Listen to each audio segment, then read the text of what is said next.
Congress party అంటేనే అవినీతి party, కుంభకోణాల party, అబద్దాల హామీలు ఇచ్చి గద్దెరెక్కిన కాంగ్రెస్ ప్రజలను మోసం చేస్తుందని బీజేపీ రాష్ట్ర అధ్యక్షుడు రామచంద్రరావు అన్నారు. మెదక్ జిల్లా నర్సాపూర్ మున్సిపాలిటీ విజయ సంకల్ప సభలో ఆ పార్టీ మున్సిపల్ అభ్యర్థుల ప్రచార సభలో పాల్గొన్న రాష్ట్ర అధ్యక్షుడు రామచంద్రరావు సభను ఉద్దేశించి మాట్లాడుతూ నర్సాపూర్ మున్సిపాలిటీలో అత్యధికంగా పన్నులు వసూలు చేస్తున్నారని ఆయన ఎద్దేవా చేశారు. కేంద్ర ప్రభుత్వం రాష్ట్రానికి నిధులు ఇవ్వడం లేదంటూ బదలాం చేస్తుందని అన్నారు. కానీ రాష్ట్రంలో జాతీయ రహదారులు, వందే భారత్ రైళ్లు, సీసీ రోడ్లు, ప్రతి వ్యక్తికి 5 కిలోల రేషన్ బియ్యం, ఆయుష్మాన్ భారత్, ప్రధానమంత్రి సడక్ యోజన లాంటి ఎన్నో పథకాలను కేంద్ర ప్రభుత్వం ద్వారా తీసుకుని కేంద్రాన్ని తెలంగాణ రాష్ట్ర ప్రభుత్వం బదులు పెడుతుందని ఆయన దుయ్యబట్టారు.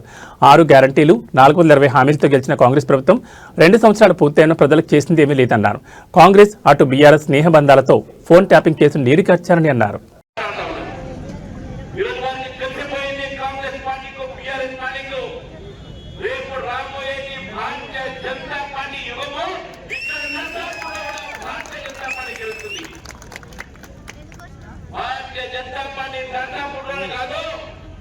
ఈ పాట ఉమ్మడి మెదక్ జిల్లాలో అనేక ప్రాంతాల్లో కూడా భారతీయ జనతా పార్టీ పవనాలు వీస్తా ఉన్నాయి.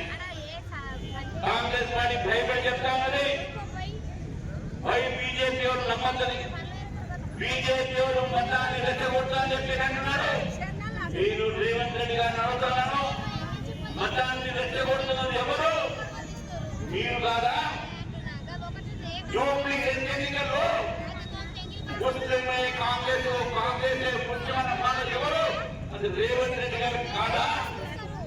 తర్వాత నర్సాపూర్కి వచ్చింది. అప్పటికి ఇప్పటికి మధ్యలో పరిస్థితులలో కొంచెం తేడా వచ్చింది. 2-3 రోజుల నుంచి బెదిరించే కార్యక్రమాలు ఎక్కువైతా ఉన్నాయి. బీజేపీ మీటింగ్ పోకపోతే 500 ఇస్తాం, మీటింగ్ పోకపోతే 500 ఇస్తారట.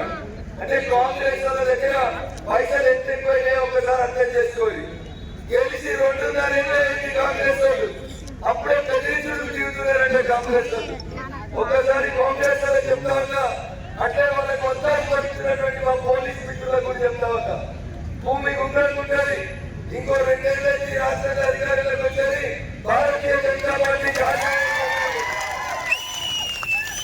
ఇప్పుడు ఎవరైతే మన కార్యకర్తలు బెదిరిస్తున్నారో, ఎవరైతే తప్పుడు పనులకి సపోర్ట్ చేస్తున్నారో, బరాబర్లందరికీ కూడా కానూను ప్రకారం బుద్ధి చెప్తాం.